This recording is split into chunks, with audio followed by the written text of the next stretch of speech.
The war had been going for 3 years, and Earth was losing badly.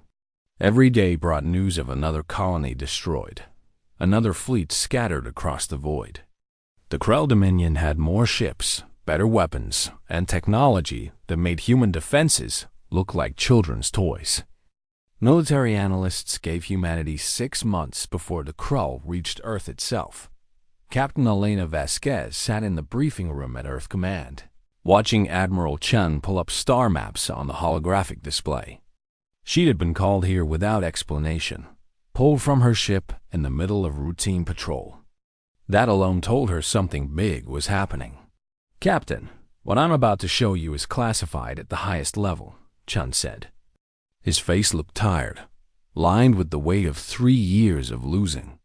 "We've located the Krell Supreme Command Nexus." Vasquez leaned forward. The Nexus was a myth, a rumored station where the Krell coordinated their entire war effort. Intelligence had been searching for it since the war began. "It's here, in the Kepler void," Chen continued, highlighting a region of space filled with radiation and debris. "Every strategic decision, every fleet movement, every invasion plan runs through this station. The Krell command structure is completely centralized. They believe in absolute hierarchy, no redundancy. If we could strike at the Nexus, we could end the war," Vasquez finished. She studied the display, her tactical mind already running calculations. The Kepler void was a navigator's nightmare, filled with asteroid fields and gravimetric anomalies. But that same chaos would mask a ship's approach. "What kind of fleet are we sending?" Chen's expression told her everything before he spoke. "Not a fleet, Captain. One ship. Your ship." The UES Shadow of Intent was a prototype, built in secret over the past year. Humanity had poured its limited resources into creating something the Krell wouldn't expect, a stealth frigate designed for infiltration rather than direct combat. Its hull was coated with materials that absorbed sensor sweeps. Its engines could run cold enough to disappear against background radiation, and its profile was small enough to hide in a larger ship's sensor shadow. "The Krell have one weakness we've identified," Chen explained. "They never develop true artificial intelligence. They consider it an abomination, a violation of the natural order. Their automated systems follow rigid protocols. They can't adapt to truly unpredictable behavior. But humans can," Vasquez said. "Exactly. Their defenses are mathematically perfect, but they're not creative. They can't imagine scenarios outside their program parameters. A human crew, making decisions based on intuition and improvisation, might slip through gaps they don't even know exist." Vasquez looked at the mission parameters. Penetrate the most heavily defended location in known space. Somehow disable or destroy the command center. Escape if possible, but survival was not the primary objective. The odds were astronomical. The mission was suicide. "I need to talk to my crew," Vasquez said. Chen shook his head. "You'll need a new crew. This mission requires volunteers only. We can't order anyone on a suicide run." 2 days later, Vasquez stood in the Shadow of Intent's briefing room, looking at 42 faces. She had expected maybe a dozen volunteers. Instead, her entire crew had stepped forward, plus requests from 50 other personnel she'd had to turn away. These people knew what they were signing up for. They'd all read the mission brief, seen the odds, understood that Earth Command was giving them a one-way ticket. "I won't lie to you," Vasquez told them. "This mission is nearly impossible. The Krell Nexus is protected by hundreds of ships, defensive platforms, and sensor grids that can detect a grain of sand at 1,000,000 kilometers. Our stealth technology is good, but it's not perfect. One mistake, one system failure, and we're dead before we can transmit a distress call." She paused, meeting their eyes. "But if we succeed, we end this war. No more colonies burned. No more fleets destroyed. No more wondering when the Krell will reach Earth and finish what they started. Everything depends on us doing the impossible. Marcus Webb, her navigation officer, spoke up. Captain, we've been fighting this war for 3 years. We've watched friends die, seen entire worlds turn to ash. If there's even a chance we can stop it, I'm in. Around the room, heads nodded. Chief Engineer Sarah Kim, who had kept the shadow running through a dozen close calls. Lieutenant James Okafor, whose tactical brilliance had saved them more times than Vasquez could count. Dr. Yuki Tanaka, the systems specialist who could hack alien code like it was her native language. All of them ready to die if it meant Earth might live. Then we begin training tomorrow, Vasquez said. We have 2 weeks to prepare for the most dangerous mission in human history. Those 2 weeks passed in a blur. The crew trained in simulations of the Krell station, learning to move in high gravity and caustic atmosphere. They studied every scrap of intelligence on Krell security protocols, memorizing patterns and procedures. They pushed the shadow of intent through trial runs in Earth's asteroid belt, testing the stealth systems until Kim could practically make the ship invisible. Vasquez spent her nights studying the Krell. She read everything Earth intelligence had gathered about their psychology, their culture, their rigid adherence to hierarchy and protocol. The Krell believed in order above all else. They built their entire civilization on predictability, on systems that could be calculated and controlled. Chaos was anathema to them. That was humanity's advantage. Humans thrived in chaos. They adapted, improvised, found solutions to problems that shouldn't have solutions. Where the Krell saw order and certainty, humans saw possibilities. On the last night before departure, Vasquez walked through the shadow of intense corridors. She found crew members writing letters to families they might never see again, or simply sitting together in quiet companionship. No one seemed afraid. There was a strange calm in knowing exactly what you were willing to die for. Webb found her in the observation deck, staring at Earth below. The planet looked peaceful from orbit, blue and green and beautiful. Hard to believe it was under a death sentence. You think we can actually pull this off, Captain? Webb asked. Vasquez considered the question. Mathematically, their odds of success were less than 1%. But mathematics didn't account for human stubbornness, for the refusal to accept impossible odds. Mathematics didn't measure courage or determination or the desperate creativity of people fighting for their survival.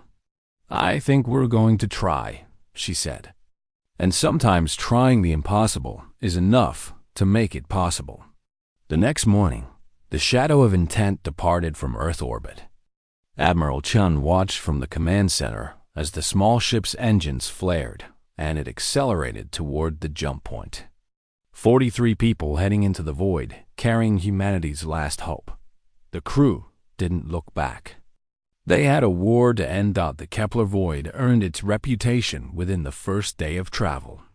The nebula stretched across hundreds of light years, filled with radiation that played havoc with sensors and navigation systems. Asteroid fields drifted through the murk like invisible reefs waiting to tear open a ship's hull. Strange gravitational anomalies pulled and pushed at the shadow of intent, forcing Webb to constantly adjust their course.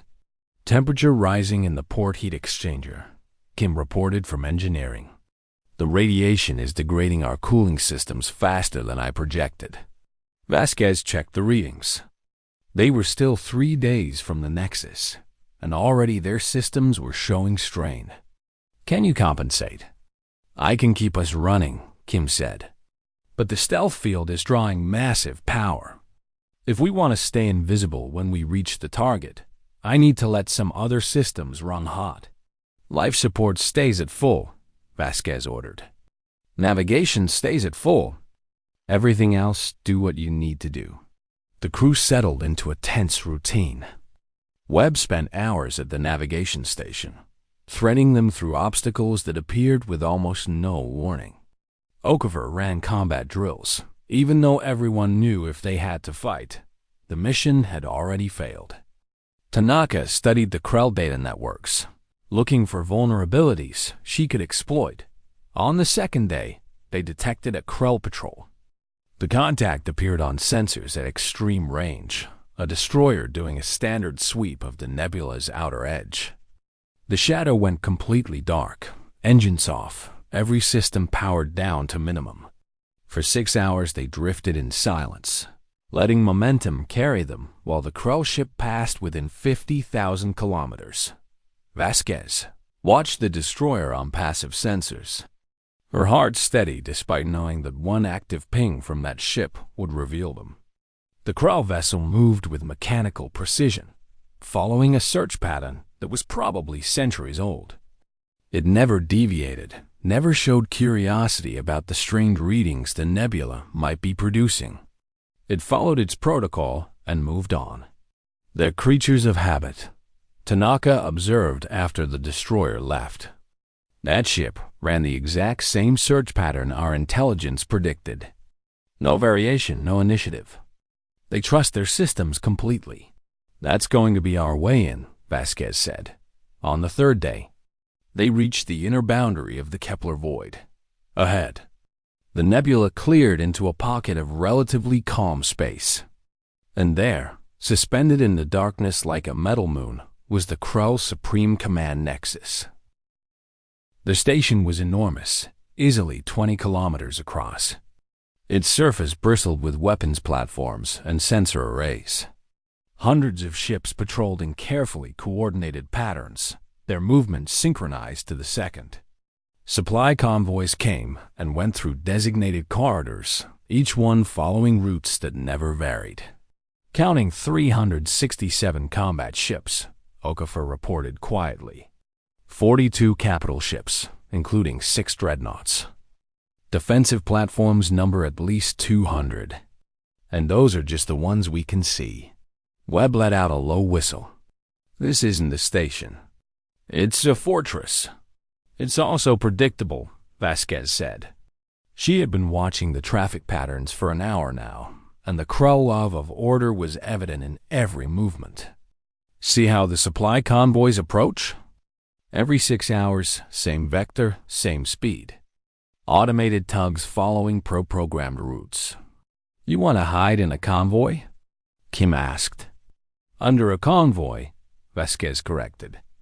We attach ourselves to the underside of one of those cargo haulers. We match its power signature, disappear into its electromagnetic shadow. The Krell will scan the hauler, verify its credentials, and wave it through.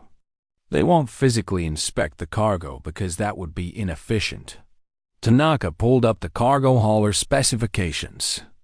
These things are massive, 50 times our size. If we position ourselves correctly in its sensor shadow, their automated systems might not even register us as separate from the hauler. Might not? Okafor said. Nothing's certain, Tanaka admitted. But the Krell don't expect enemies to already be inside their security perimeter. Their entire defensive posture is built around stopping external threats. They scan for weapons, for military signatures, for attack vectors. A small ship hiding under a cargo hauler, mimicking its power output? That's not in their threat model. Because it's insane, Webb muttered. Exactly, Vasquez said. The Krell would never do something so chaotic and unpredictable. Which is why it might work. They waited for the next supply convoy, the shadow of intent drifting at the edge of sensor range. The ship ran cold and dark, almost impossible to detect against the background radiation of the nebula. When the convoy of 6 cargo haulers emerged from the jump point, Vasquez gave the order. Webb brought them in slowly, using tiny bursts from maneuvering thrusters to close the distance. The cargo haulers were moving at a steady pace, their automated systems guiding them toward the Nexus.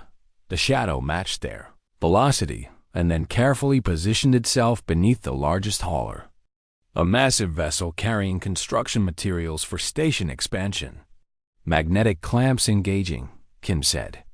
There was a series of quiet thumps as the shadow attached itself to the hauler's underside. We're locked on. matching their power signature now. Vasquez watched the power readings fluctuate as Kim worked her magic, making the Shadow's energy output mirror the larger ship. On sensors, the two vessels would appear as one. At least, that was the theory. The convoy approached the security perimeter. Vasquez felt her pulse quicken despite her training. This was the moment. If the Krell detected them, the mission ended here in a brief flash of weapons fire.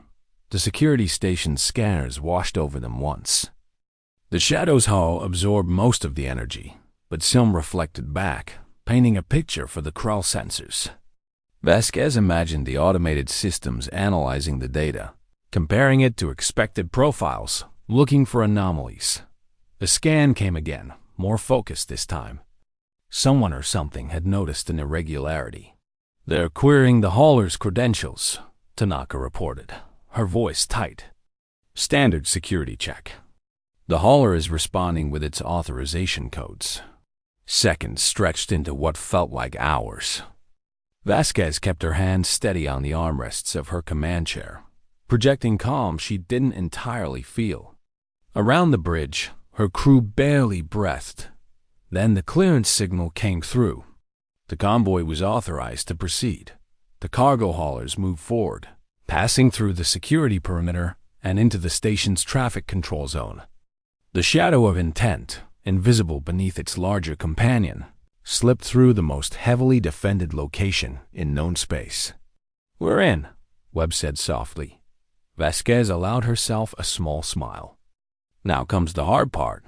The cargo hauler docked at a maintenance bay on the station's lower levels, an area reserved for automated systems and minimal personnel.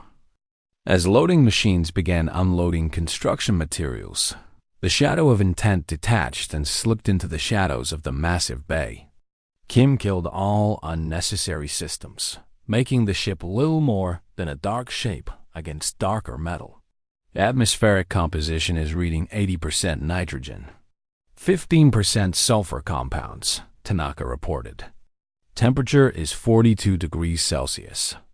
Gravity is 1.4 times Earth standard. Just like the simulations, Okafor said, though his tone suggested the simulations hadn't quite captured how hostile the environment felt. "Exosuits will handle it, but we'll be moving slower than normal." Vasquez stood. "Time to move. Okafor, take your team and secure our exit route. Make sure we can get back to the ship fast if things go wrong. Tanaka, you're with me. We're heading for the command center." The crew split into two teams. Okafor led 8 soldiers toward the docking bay's control systems, where they could override security and create a clear path for escape. Vasquez took Tanaka and 3 others deeper into the station, following the route they had memorized from stolen Krell schematics. The exosuits were bulky but necessary. They filtered the toxic atmosphere and compensated for the crushing gravity. Moving through the Krell station felt like wading through water, every step requiring more effort than it should. But the suits also had one crucial advantage. They masked human biosignatures, making the team appear as nothing more than maintenance drones on security sensors. The maintenance shafts were cramped, built for automated repair machines rather than living beings. The Krell were a tall species, averaging over 2 meters in height, and they built their structures with appropriate scale. But these service tunnels were different, designed only for machines. The Krell had never considered them a security vulnerability because they were too small for any Krell to use. But humans were adaptable. Humans could squeeze through spaces that other species would find impossible. Vasquez led her team through the twisting passages, following the route Tanaka had mapped from the station's blueprints. They passed through sections filled with machinery that hummed with alien purpose, crawled over conduits carrying power to weapon systems, and skirted around data junctions where information flowed like blood through veins. "We're approaching the command sector," Tanaka whispered through the comm system. "Security will be heavier here. Physical patrols, not just automated systems." They emerged from the maintenance shaft into a corridor that stretched away in both directions. The walls glowed with bioluminescent panels that the Krell used for lighting, casting everything in a sickly green hue. The corridor was empty for the moment, but Vasquez could hear heavy footsteps echoing from somewhere nearby. A patrol of 3 Krell soldiers rounded the corner. They were massive creatures, their exoskeletons gleaming under the lights, weapons held with casual confidence. They moved in perfect synchronization, following a patrol route that had probably been the same for years. Vasquez's team pressed against the wall, their suits' camouflage systems activating. The material shifted to match the surrounding colors and textures, breaking up their outlines. They stood absolutely still as the Krell patrol approached. The lead Krell paused directly in front of Vasquez. Its eyes, compound and multifaceted, swept across the corridor. For a moment, she thought it had seen them. Her hand moved slowly toward the sidearm at her hip, knowing that if shooting started, the mission was over. Then the Krell moved on. The patrol continued down the corridor, following their predetermined path without deviation. They hadn't expected to find anyone in this section, so their minds hadn't registered the slight irregularities in the wall textures. They see what they expect to see. Tanaka breathed after the patrol was gone. Just like we predicted. They continued deeper into the command sector, moving from shadow to shadow. Twice more they encountered patrols, and twice more the Krell walked past without noticing them. The rigid military discipline that made the Krell such effective conquerors also made them predictable.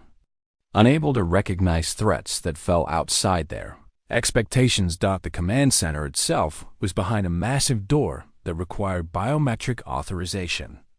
Tanaka approached the control panel, pulling out a device that looked like nothing more than a flat piece of metal. She pressed it against the panel, and it began analyzing the locking mechanism. "This is going to take a few minutes," she said.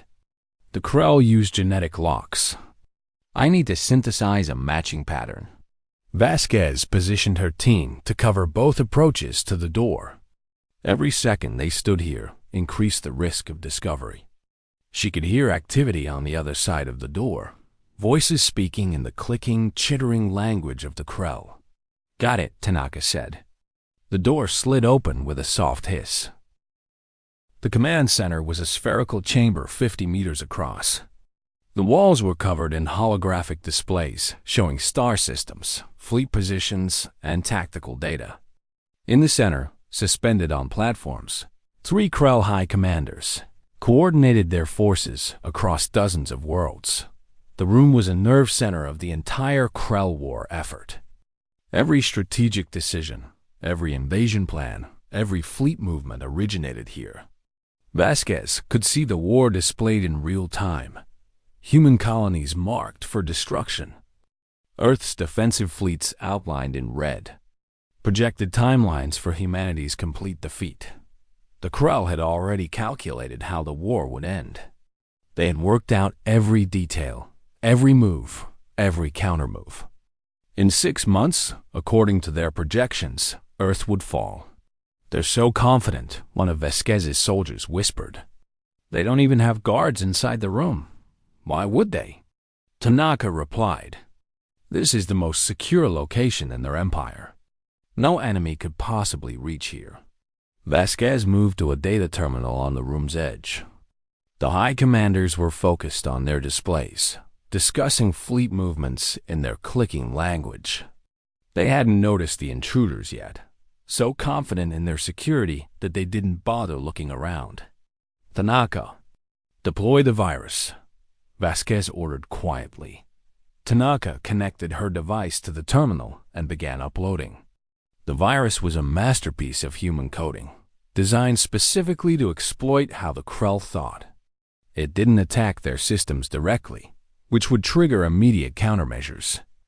Instead, it introduced chaos into their calculations. The virus made their predictive algorithms unreliable. It convinced their strategic AI that victories were defeats and defeats were victories. It scrambled communication protocols and introduced random delays into command chains. Most importantly, it was designed to spread through every connected system, cascading through the Krull network like a disease. "Upload at 60%, Tanaka reported. One of the high commanders turned. Its compound eyes locked onto Vasquez's team. For a moment, there was only shocked silence as the Krull commander tried to process what it was seeing. Humans. Inside the command center. Impossible. Then alarms began to scream. "Upload at 80%, Tanaka said. Her voice steady despite the chaos erupting around them. "Hold them off for 30 more seconds." Vasquez raised her weapon as blast doors began slamming shut throughout the station. The three high commanders were shouting orders in their language, calling for security forces. But the virus was already working, introducing delays and confusion into their communication systems. "Upload complete," Tanaka said. "The virus is spreading." "Good," Vasquez replied. She moved to the communication console and activated the station's emergency broadcast system. "Because now we're going to start a revolution." Vasquez's hands moved across the console, overriding security protocols that were already failing thanks to Tanaka's virus. The emergency broadcast system was designed to reach every Krell military vessel and civilian station simultaneously. It was meant for catastrophic emergencies, for announcing threats to the entire Dominion. It had never been used by an enemy. "This is Captain Elena Vasquez of the United Earth Space Force," she said, her voice now transmitting across the entire Krell communication network. "I'm broadcasting from your Supreme Command, Nexus. What I'm about to tell you will change everything you believe about this war." The high commanders were screaming orders, trying to cut the transmission. But the virus had corrupted their control systems. Every command they gave was delayed, redirected, or simply ignored by computers that no longer understood what was real. "Your leaders told you that humanity was a threat," Vasquez continued. "That we were expanding aggressively, that we would eventually attack your worlds.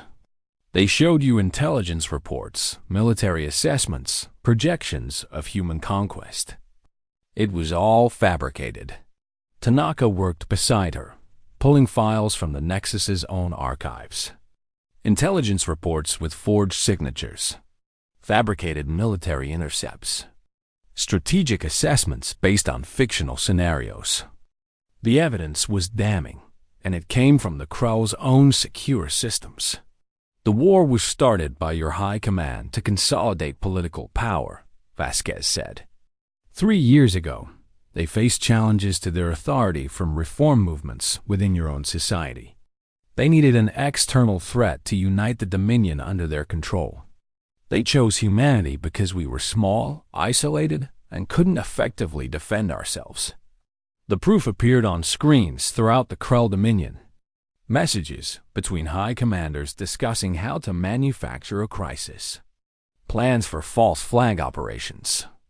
Calculations of how many Krell lives would be an acceptable sacrifice to maintain their political position. The documents were irrefutable because they came from the Nexus's own classified archives. 47 million humans have died in this war, Vasquez said. Millions of your own people have died fighting for a lie. Your offspring, your clutchmates, your families, all sacrificed to maintain the power of leaders who see you as nothing more than tools. One of the high commanders finally managed to draw a weapon. It fired at Vasquez, but one of her soldiers intercepted the shot with his own body. The man went down hard, his exosuit cracked and smoking. The other team members returned fire, forcing the Krell commanders to take cover. "The data is now spreading across your networks," Vasquez continued, even as plasma bolts scorched the air around her.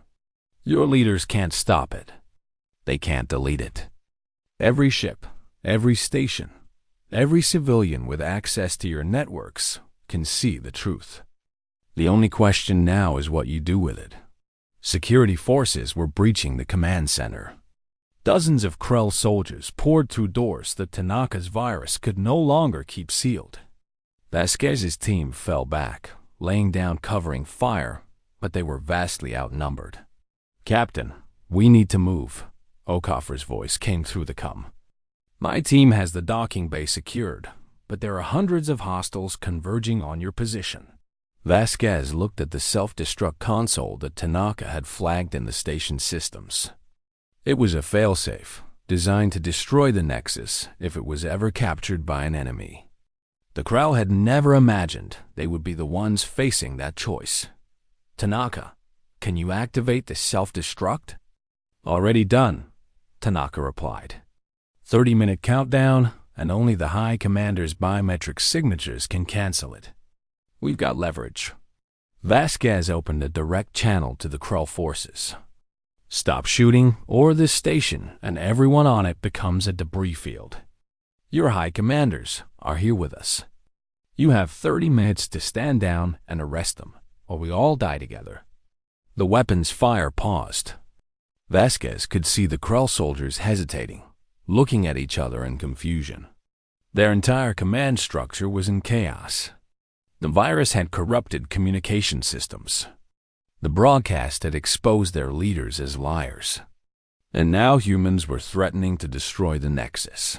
The Krell were creatures of order, and that order had just collapsed around them. "This is Admiral Thekkener of the Second Fleet." A new voice came over the communication system. "Human Captain, I am entering the command center. My soldiers will not fire." A massive Krell pushed through the security forces. Unlike the others, this one wore the insignia of Fleet Command. Its exoskeleton was scarred from many battles, and its eyes held an intelligence that the rigid soldiers lacked. "I lost 2 clutches of offspring to this war," Thekkener said, speaking in heavily accented but understandable English. "I believed I was protecting the Dominion. Now I learn my children died for political ambition." The Admiral looked at the cowering High Commanders with what might have been disgust. "Captain Vasquez, I formally request that you deactivate the self-destruct. I give you my word that these criminals will face justice. The Second Fleet stands ready to enforce order and begin negotiations for peace." Vasquez studied the Krell Admiral. She had no way to verify his sincerity, no guarantee he wasn't simply saying what she wanted to hear. But she saw something in his bearing, a weariness that matched her own. He was a soldier tired of fighting for nothing. "Tanaka, cancel the countdown," Vasquez ordered. "Admiral, your High Commanders are yours. We're leaving." The Krell forces parted as Vasquez's team moved through the station. They carried their wounded soldier between them, moving as fast as the heavy gravity allowed. Behind them, they could hear Thekkener's soldiers taking the High Commanders into custody. The docking bay was chaos. Krell crew members were arguing among themselves, some calling for the humans to be stopped, others demanding that the High Commanders be executed. The rigid hierarchy that had governed every aspect of their society was fracturing.